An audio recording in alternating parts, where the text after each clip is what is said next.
Una leggenda narra che il re di Tavolara fosse il sovrano del più piccolo regno del mondo. Un'isola quasi disabitata che si innalza di fronte alla costa nord-orientale della Sardegna.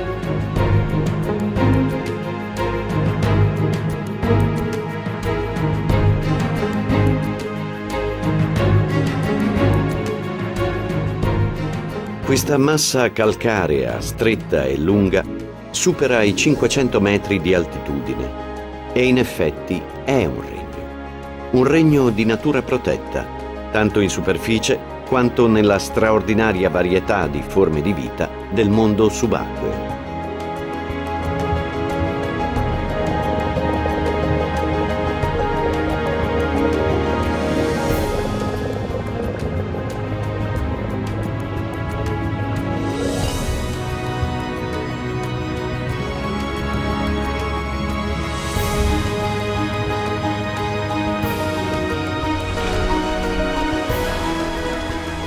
C'è la Sardegna selvaggia e la Sardegna delle vacanze, quella dei turisti che approdano nei grandi porti dell'isola, come a Olbia.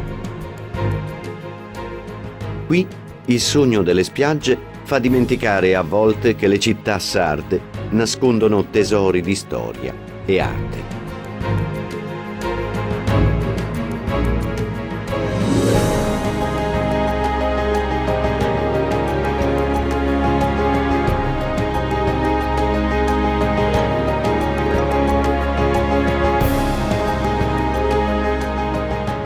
E ancor più dense di storia sono le distese dell'entroterra, nella regione della Gallura, come raccontano i resti del castello di Pedres.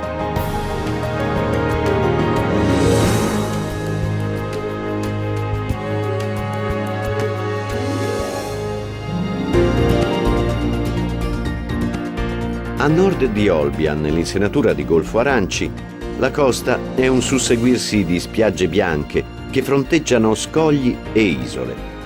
Quella di Figarolo era anticamente frequentata dai Fenici.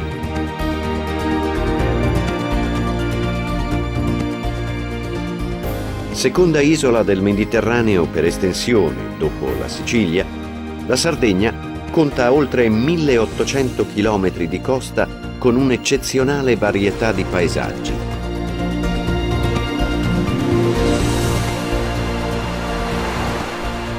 Le insenature hanno sempre fatto da approdo naturale per i naviganti. Porto Rotondo deve proprio il nome alla forma della sua baia, protetta dai venti. Le eredi delle antiche imbarcazioni sono oggi protagoniste di una delle più celebri località della Sardegna, alle porte di quella zona turistica che ha preso il nome di Costa Smeralda.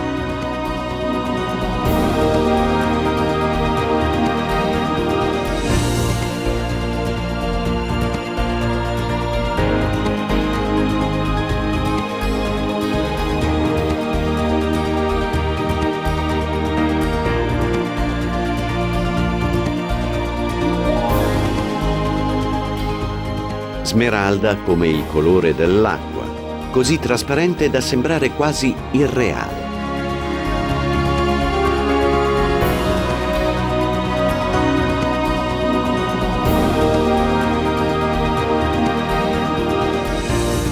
La nascita di grandi resort per i turisti è l'esito di un successo che dalla seconda metà del Novecento ha fatto conoscere questi luoghi ben oltre i confini del Mediterraneo.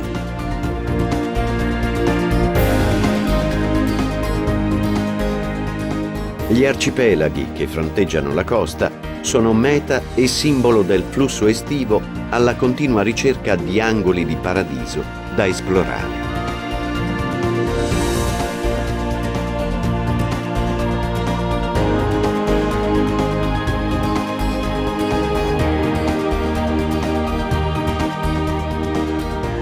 La manciata di chilometri più famosa del litorale sardo si stende fino a Capoferro. Qui, come in molti altri punti strategici dell'isola, dalla metà dell'Ottocento un faro guida le rotte dei naviganti.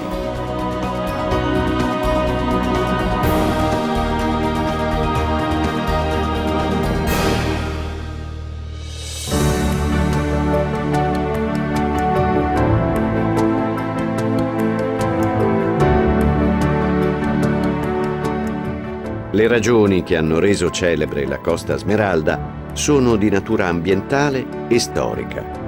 Il risultato di un progetto ambizioso è Porto Cervo, una località relativamente recente diventata regina di turismo e di sport.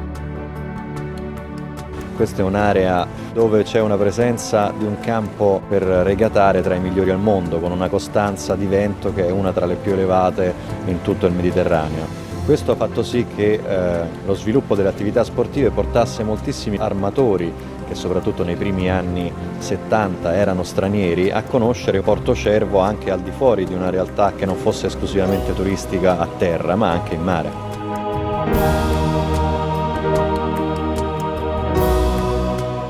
Dalla fondazione dello Yacht Club Costa Smeralda, il grande dinamismo del suo fondatore e presidente, Sua Altezza l'Aga Khan, ha dato un'impronta di grande attività. Oltre a sviluppare la parte del resort, ha poi anche avuto la lungimiranza di sviluppare la parte aeroportuale e quindi ha dato una visione internazionale a quest'area della Sardegna.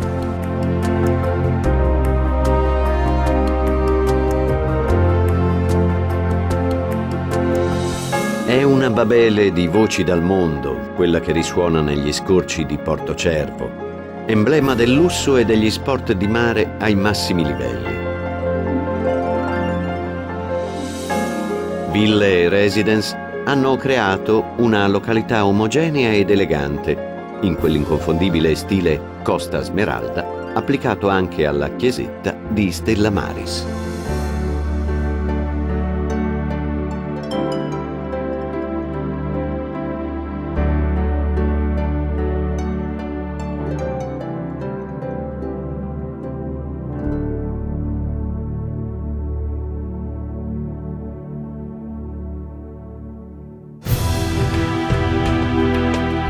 Poco più a nord, di fronte alla Corsica, l'arcipelago della Maddalena è una delle aree più celebri della Sardegna per integrità ambientale.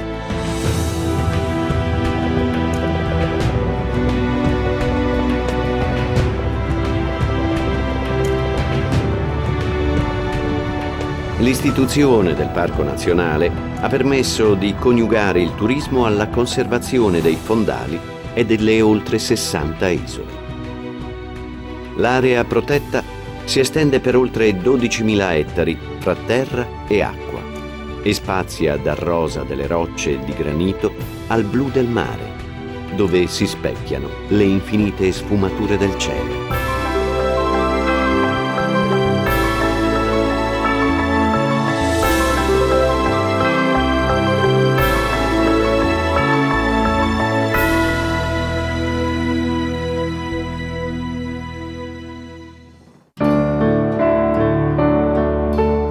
Il fascino del mare della Sardegna compete con le atmosfere del suo entroterra. Ai centri costieri più recenti si affiancano quelli circondati dalle campagne, come Arzachena. Intorno sembra quasi che vivano più pecore che persone.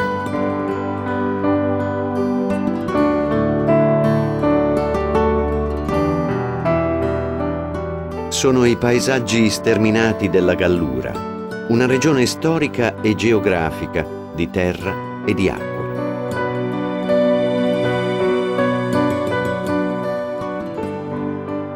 Il vento ha modellato le sue rocce, le ha trasformate come argilla nelle mani di un artista.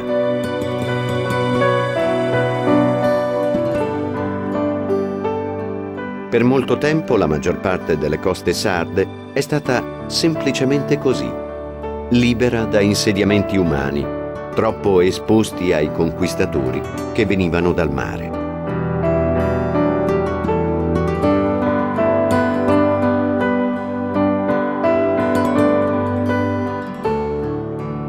La storia della Sardegna è una storia di arrivi e partenze. L'arrivo dei piemontesi, all'inizio dell'Ottocento, lasciò il segno in molti luoghi. Santa Teresa prese il nome dalla moglie di re Vittorio Emanuele I, che fondò la città per farne un avamposto militare. Ma di qui erano già passati gli antichi romani. Nel Medioevo i pisani portarono in Toscana il granito di Capotesta per costruire il Duomo e nel Cinquecento gli spagnoli lasciarono in eredità la torre d'avvistamento.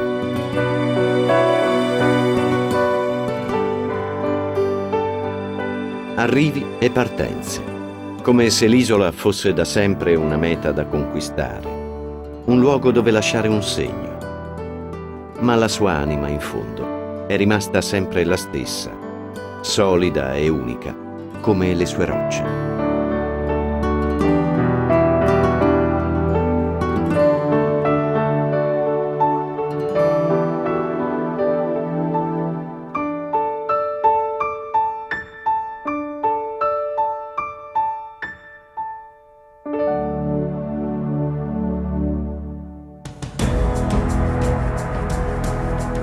Si pensa che siano stati i frati francescani a fondare il borgo di Luogo Santo nel Medioevo. La scoperta dell'entroterra della Gallura si arrampica sulle montagne in un continuo saliscendi alla ricerca delle tracce del passato.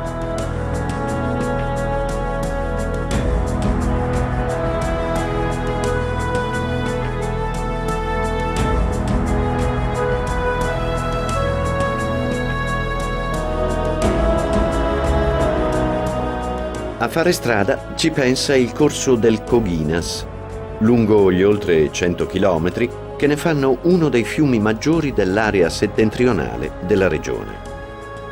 Dal 1927 la realizzazione del bacino artificiale del Coghinas ha creato un nuovo ecosistema naturale tra monti e colline.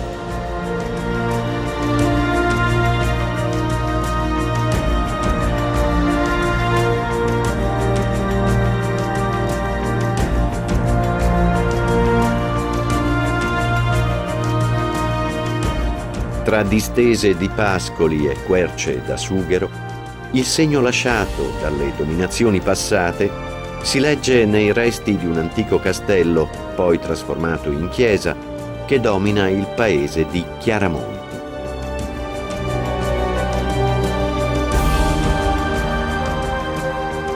Si legge nelle chiese medievali, come quella di San Pantaleo, a Martis, e a Osilo, dove 800 anni fa i Malaspina fecero costruire una fortezza.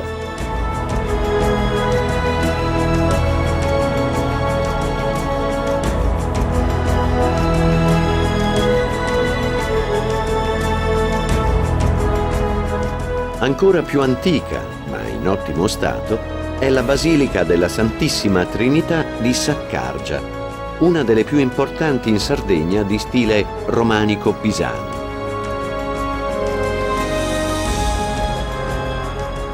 Sono decine le chiese medievali della regione.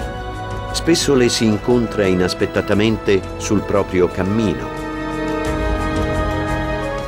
Altre volte, invece, sembrano irraggiungibili, come la chiesa di Sant'Elia sulla sommità del Monte Santo, sospesa fra terra e cielo.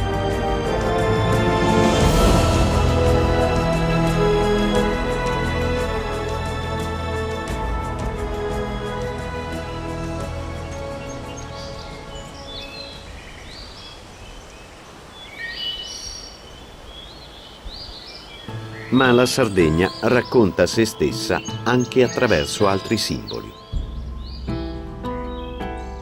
Il sughero fa parte della cultura dei sardi. In Sardegna ci sono circa 200.000 ettari più o meno interessati alla presenza della quercia da sughero e qui in Sardegna sono concentrate circa l'80% delle industrie di trasformazione italiane. Si sono trovati prodotti in sughero già nei nuraghi, esistono tutta una serie di utensili fatti in sughero che sono propri della cultura contadina della Sardegna.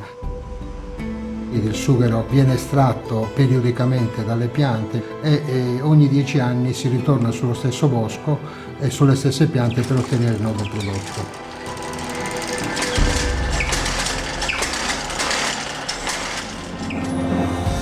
Le origini della civiltà sarda riportano indietro di millenni, con resti stupefacenti come il grande altare megalitico di Monte d'Accoddi, un monumento unico nel Mediterraneo occidentale, simile a quelli della Mesopotamia.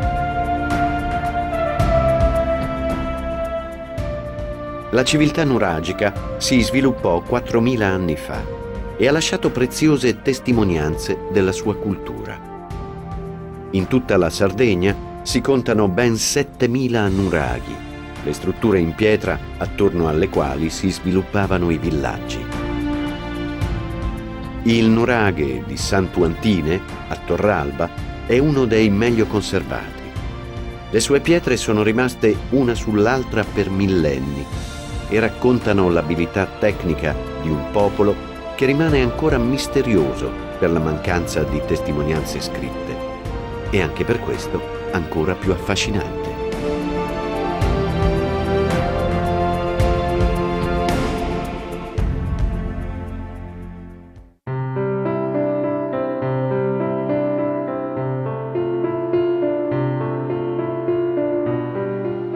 Sassari è lo storico centro amministrativo della Sardegna settentrionale.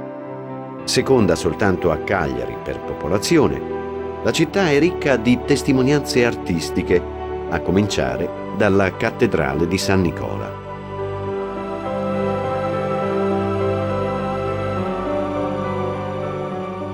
La chiesa risale al 200, con aggiunte successive come la parte superiore del campanile.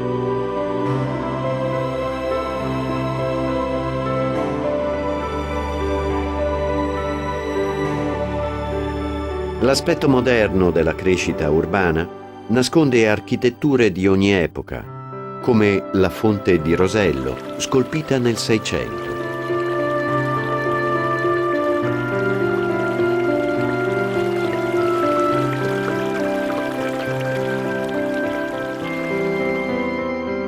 L'espansione di Sassari avvenne nell'Ottocento, grazie ai lavori promossi dai reali di Savoia. I palazzi neogotici divennero lo sfondo dei salotti urbani dell'alta borghesia.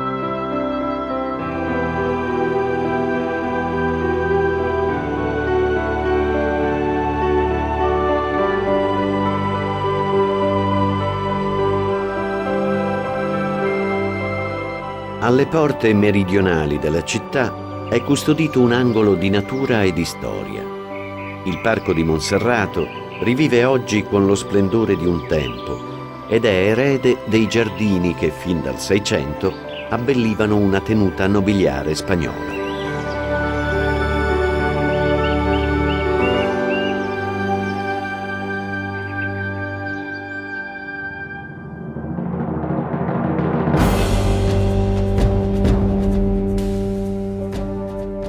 La città rimane alle spalle per lasciare proseguire il viaggio verso il mare, fino a raggiungere Alghero e la costa nord-occidentale.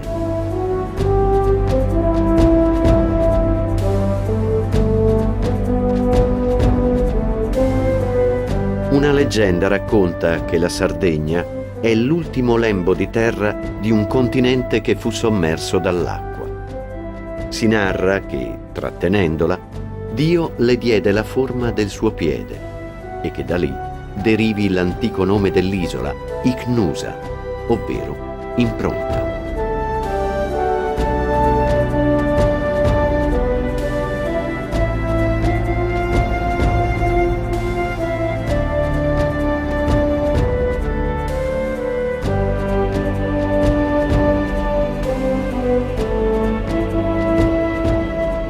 Ma non servono leggende per rendere affascinanti questi luoghi. È sufficiente permettere all'isola di svolgere come un tappeto la sua terra sotto i piedi.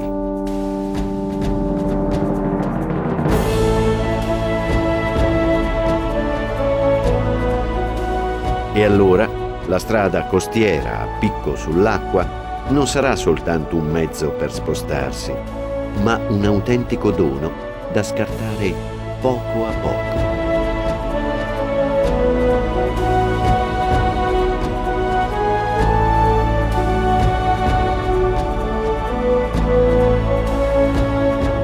Le torri erette dagli spagnoli dal Cinquecento spiegano la difficoltà di difendere queste coste frastagliate. Rimangono lì, a sorvegliare l'orizzonte e a fare da sfondo a resort e centri turistici.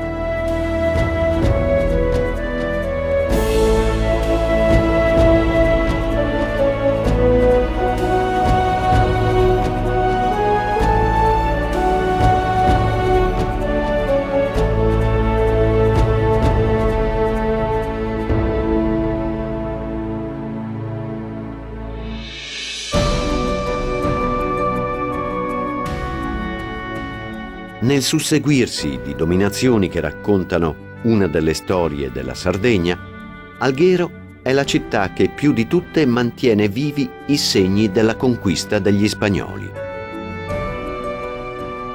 Forse anche loro rimasero affascinati dal bianco della sabbia lungo il Lido, steso a nord della città e oggi al centro della sua vocazione turistica.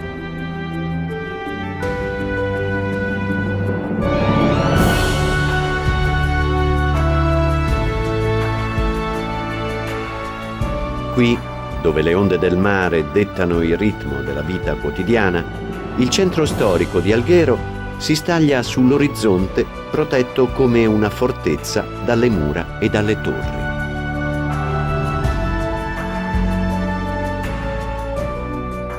Ogni angolo del nucleo antico ricorda nel nome la lingua catalana dei governanti che espugnarono il borgo fortificato dai genovesi nel Medioevo.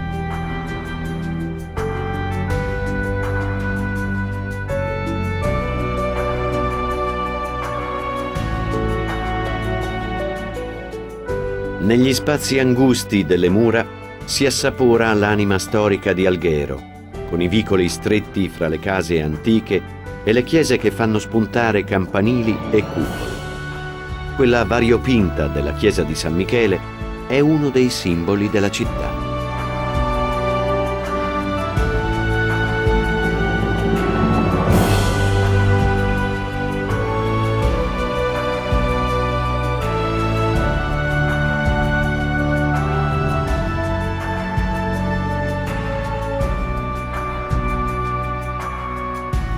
Una città unica per volto e atmosfera, che ha sempre affascinato i viaggiatori di ieri e di oggi.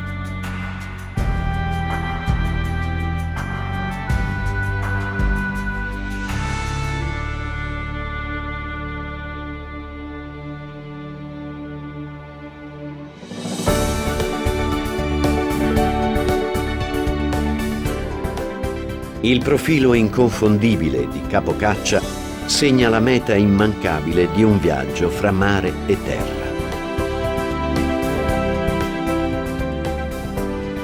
Le falesie scoscese di roccia calcarea del grande promontorio sono regno di falchi e grifoni. Al loro interno nascondono un'infinità di grotte naturali che sfilano come sculture di pietra di un mondo parallelo.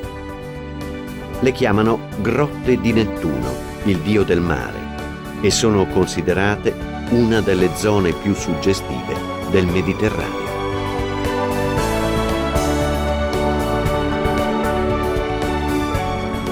«600 gradini per scendere nelle viscere di questo monumento della natura. Difficile non sentirsi infinitamente piccoli di fronte alla sua grandezza.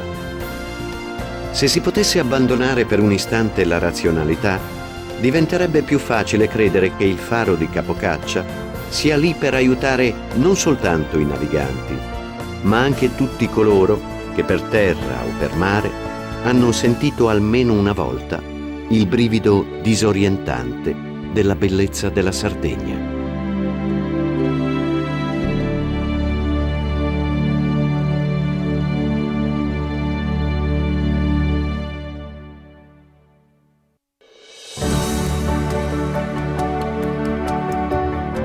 Lungo la costa occidentale della Sardegna, a sud di Alghero, sfocia l'unico fiume in parte navigabile della regione.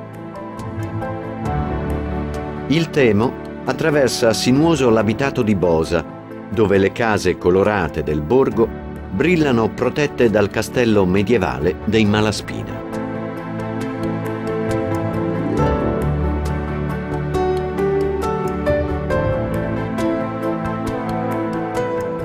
Il viaggio verso il mare dell'acqua del Temo copre 55 km di distanza, dove presto la pianura lascia il posto al paesaggio montuoso dell'entroterra.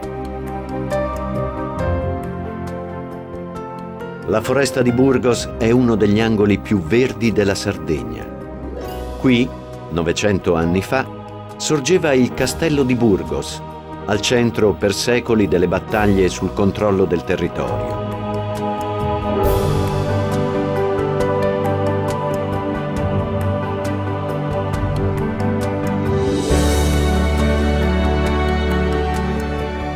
In quest'area vivono meno di 30 abitanti per chilometro quadrato. La Sardegna si racconta attraverso i pascoli e i resti della civiltà nuragica, i più antichi insediamenti dell'isola. Si racconta attraverso i suoi artisti, come la scrittrice nuorese Grazia Deledda.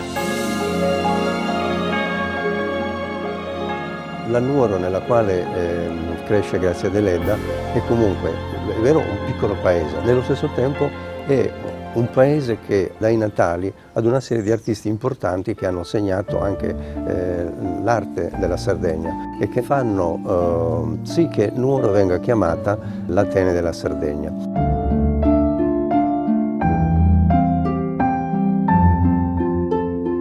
Le sale del Museo Delediano raccontano intanto la vita di questa scrittrice che, partendo da un piccolo paese qual era Nuoro ai primi del Novecento, è riuscita a ottenere un premio Nobel per la letteratura.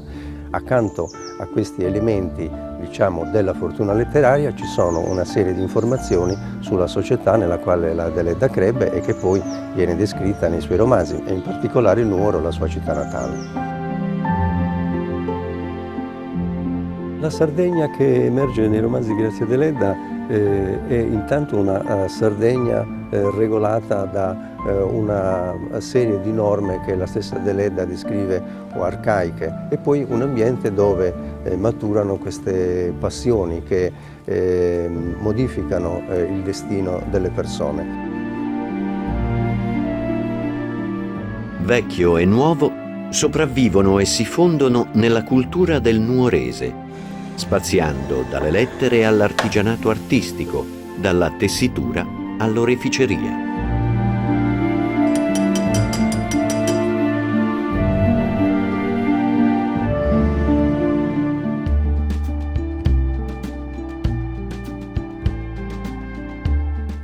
Il territorio di Nuoro coincide con la regione storica della Barbagia.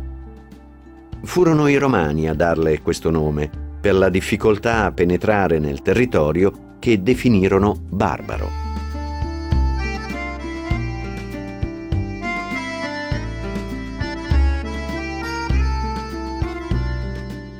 Questa è la Sardegna che più si è difesa dalle conquiste e dai governi, regolandosi secondo valori propri.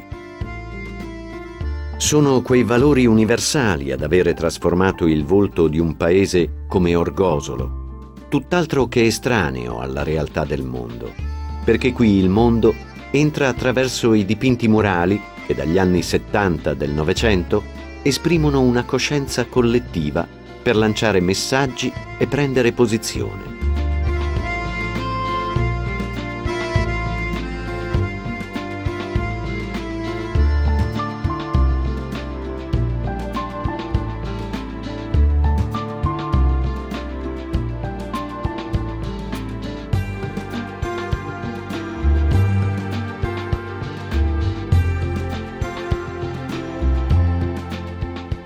Intorno l'asprezza del paesaggio di montagna, con le poche strade che sfidano l'andamento dei rilievi, fa quasi dimenticare che al di là del supramonte l'acqua dei fiumi trova un varco per sfociare nel Tirreno, dove si apre lo scenario del Golfo di Orosei.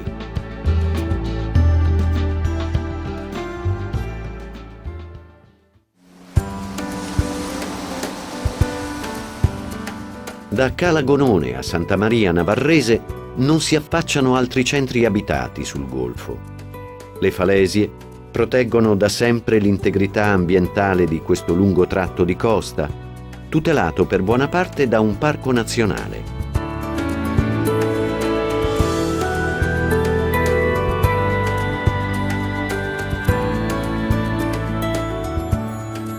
Per oltre 40 chilometri, il litorale è un susseguirsi di scogliere a picco sull'acqua che si aprono in spiagge nascoste e isolate.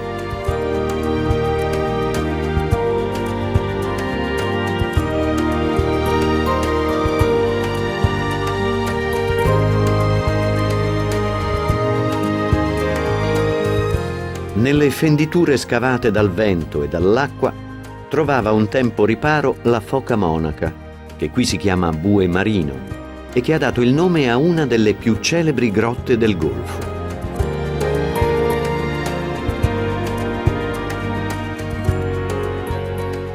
Lo spettacolo che si apre dall'esterno gareggia per fascino con i mondi nascosti negli anfratti, un insieme di concrezioni naturali millenarie sopra e sotto il livello dell'acqua.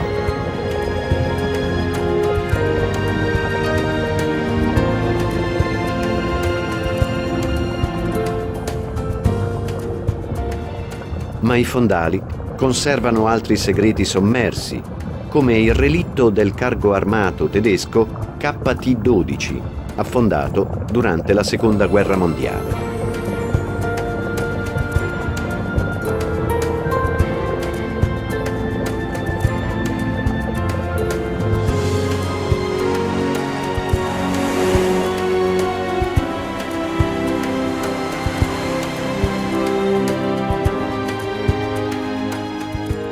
È come se qui la Sardegna selezionasse i propri visitatori, lasciando soltanto ai più coraggiosi la sfida di conquistarla attraverso le montagne. Ma le alture dell'entroterra non sono soltanto un ostacolo per raggiungere il mare. Attraversarle significa addentrarsi in luoghi dove la presenza umana è pressoché assente, vinta dall'asprezza dei terreni rocciosi. Il Parco Nazionale del Golfo di Orosei e del Gennargentu si stende dalla costa al centro dell'isola, con angoli di natura sorprendente.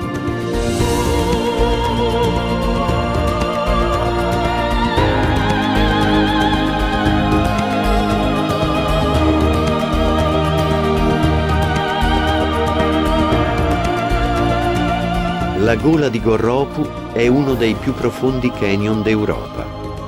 Le pareti di roccia calcarea superano i 400 metri d'altezza, un lungo corridoio naturale che in antichità era abitato, come hanno dimostrato numerosi reperti archeologici.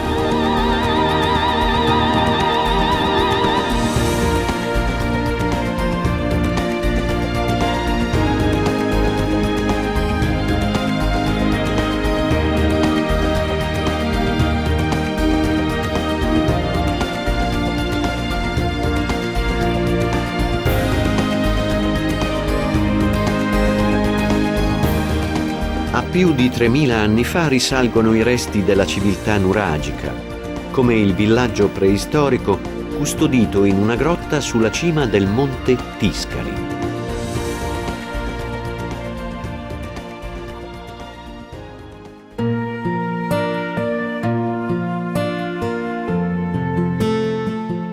Nei territori centro-orientali della Sardegna, i rilievi del Supramonte scivolano nel massiccio del Gennargentu. Queste montagne sono una delle formazioni rocciose più antiche del continente europeo. Per millenni gli agenti atmosferici hanno eroso le sue forme fino a renderle tondeggianti.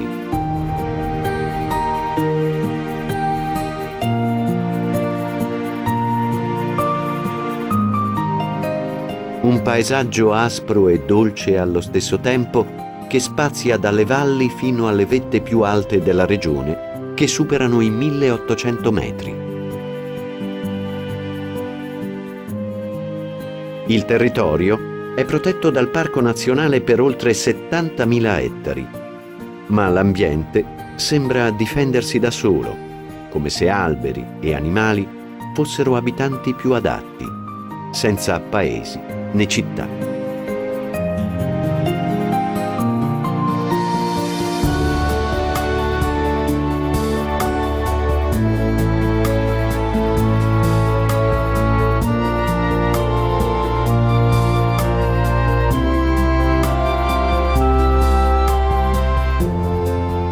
Anche se i rilievi della Sardegna non superano mai i 2000 metri di altitudine, la scarsità di territori pianeggianti ha favorito la formazione di regioni autonome, separate da montagne che fanno da barriera e da punto di riferimento.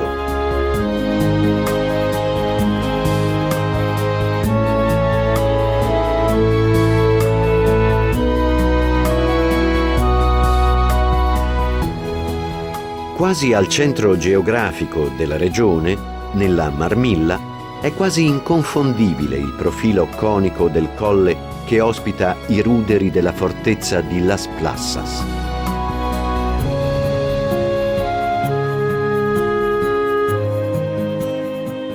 Poco lontano, a Barumini, si trovano i resti del maggiore nuraghe dell'isola, una sorta di reggia sorta 3500 anni fa. I nuraghi erano sede di governo e di culto, una doppia funzione che si potrebbe paragonare a quella dei castelli e delle chiese dell'epoca moderna.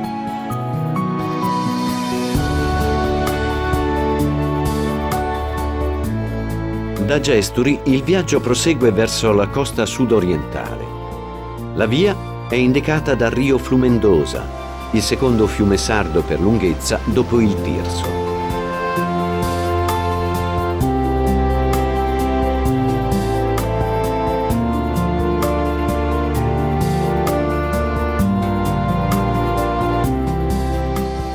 In due punti, dighe imponenti ne sbarrano il corso fin dal secondo dopoguerra.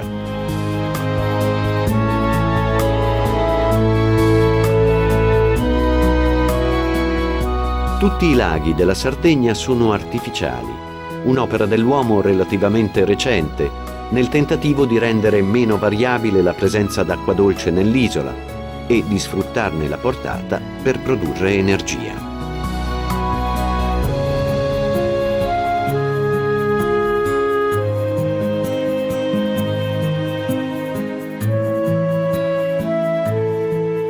Dai rilievi del Gennargentu al Mar Tirreno, il Flumendosa copre 127 chilometri, attraversando un territorio da montuoso a pianeggiante, disegnato dalle anse che preannunciano l'arrivo al mare.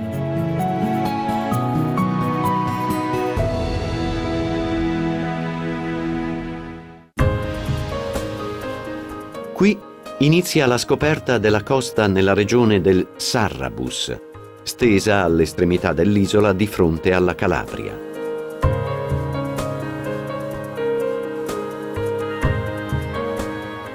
Le sue spiagge chiarissime di sabbia fine sono diventate un grande richiamo per il turismo estivo. Ma per secoli le incursioni barbaresche hanno scoraggiato la nascita di insediamenti stabili, favorendo piuttosto la costruzione di torri d'avvistamento.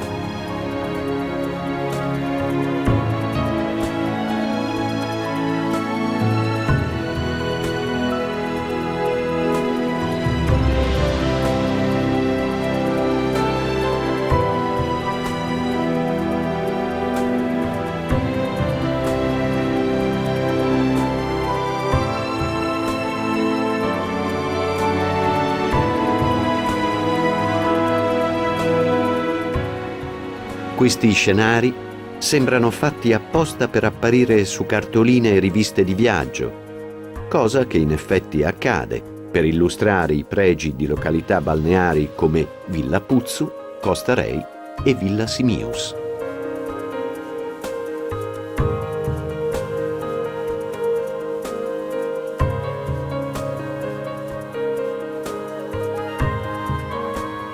Ma anche qui si respira un concentrato di quelle qualità che accomunano la Sardegna.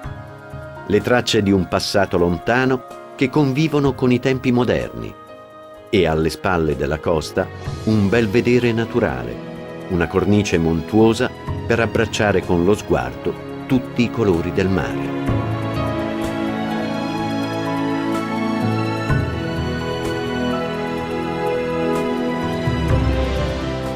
Nell'entroterra del Sarrabus, la macchia mediterranea vive fianco a fianco con la nuda roccia granitica. Su tutto spiccano 7 punte, le vette che danno il nome al monte Sette Fratelli, che culmina sopra i 1000 metri a metà strada fra la costa orientale e il Golfo di Cagliari.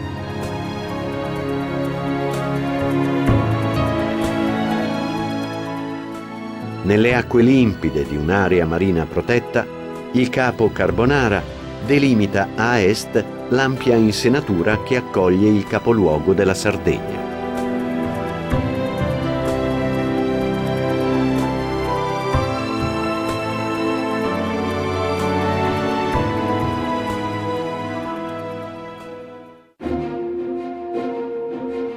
La storia di Cagliari inizia dal mare, dalle coste che i Fenici scelsero come base lungo le rotte commerciali nel Mediterraneo. I piemontesi riprogettarono nell'Ottocento l'impianto delle saline, ma prima di loro erano passati romani, vandali e bizantini, pisani e aragonesi, lasciando un segno nel tessuto urbano della città.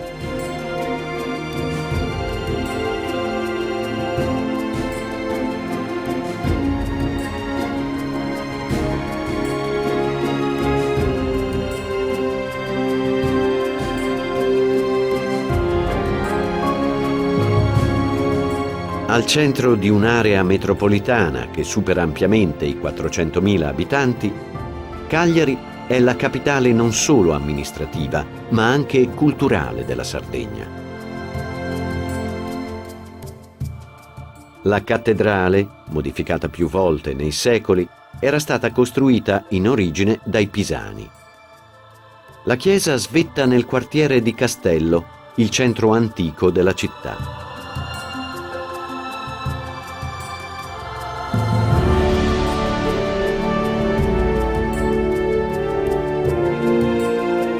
All'inizio del Novecento, una nuova grandiosa costruzione era destinata a cambiare il volto di Cagliari. Il bastione di Saint-Rémy sostituì con eleganza i resti delle mura spagnole.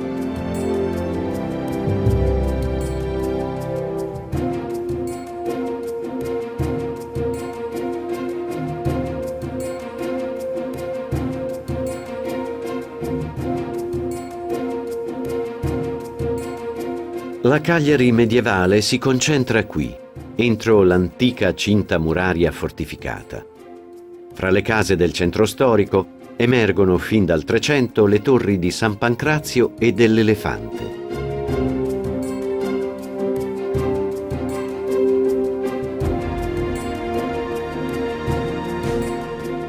Nei secoli successivi la città crebbe ai piedi della Rocca, dove all'inizio del Novecento si trasferì anche la sede governativa.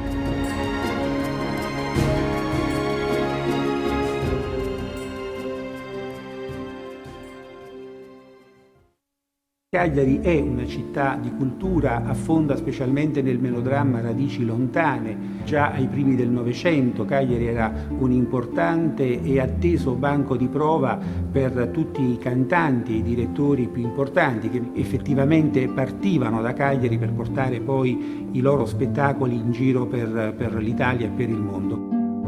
Il Teatro Lirico di Cagliari ha una forte vocazione sociale, in questo è molto radicato nel territorio e certamente il teatro della Sardegna e anche come centro culturale a tutto campo si pone come polo autorevole. Anche nel foyer noi ospitiamo regolarmente delle mostre che sono rivolte anche ad artisti sardi, in prevalenza le eccellenze a tutto campo quindi della cultura vengono comunque riconosciute e celebrate in teatro.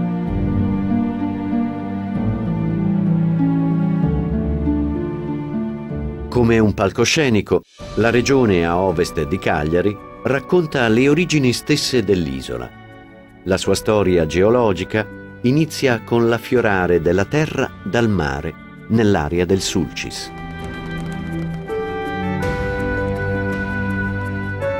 Un istmo artificiale la collega da millenni all'isola di Sant'Antioco, dove i Fenici fondarono l'antica città di Sulci.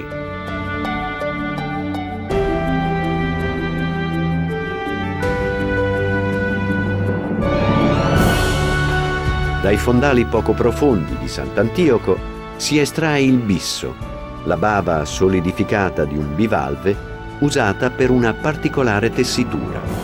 Il suo destino è nelle mani di Chiara Vigo. Questa tradizione viene trasferita di maestro in maestro, di nonna in nipote, nella mia famiglia, da circa 20 generazioni conosciute, è arrivata fino a me.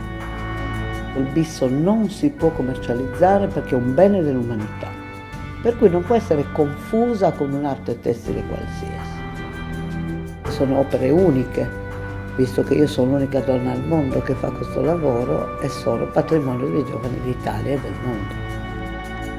Tessere un'arte così antica ha voluto significare nella mia vita regalare ai giovani la sensazione che qualcuno dall'altra parte del mondo tesse per loro.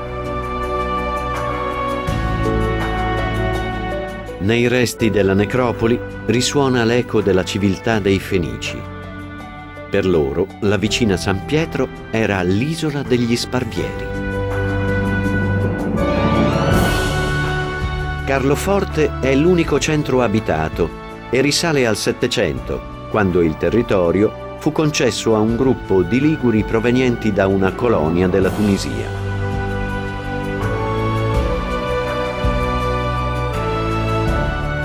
Ai resti archeologici antichi si affianca una nuova archeologia, quella industriale, legata alla ricchezza delle risorse minerarie del Sulcis.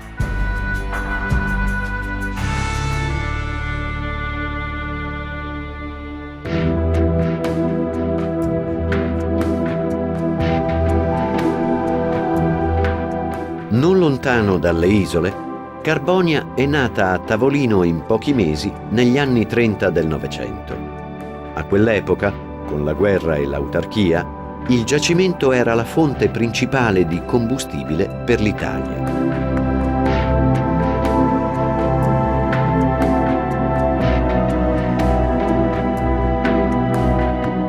Nella regione del Sulcis Iglesiente le miniere si susseguono fino a trasformare il volto del territorio. Ma le risorse non sono infinite e negli ultimi anni queste strutture rimangono a testimoniare la ricchezza del passato.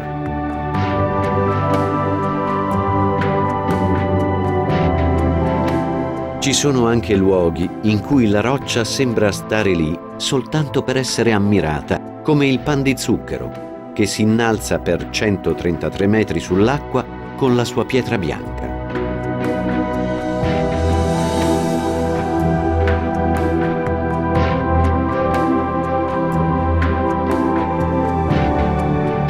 Un'atmosfera sospesa nel tempo avvolge i resti di edifici cresciuti rapidamente e altrettanto velocemente abbandonati. È come se oggi il loro ruolo fosse ricordare come tutto cambi e si trasformi accanto a ciò che invece merita di restare così com'è.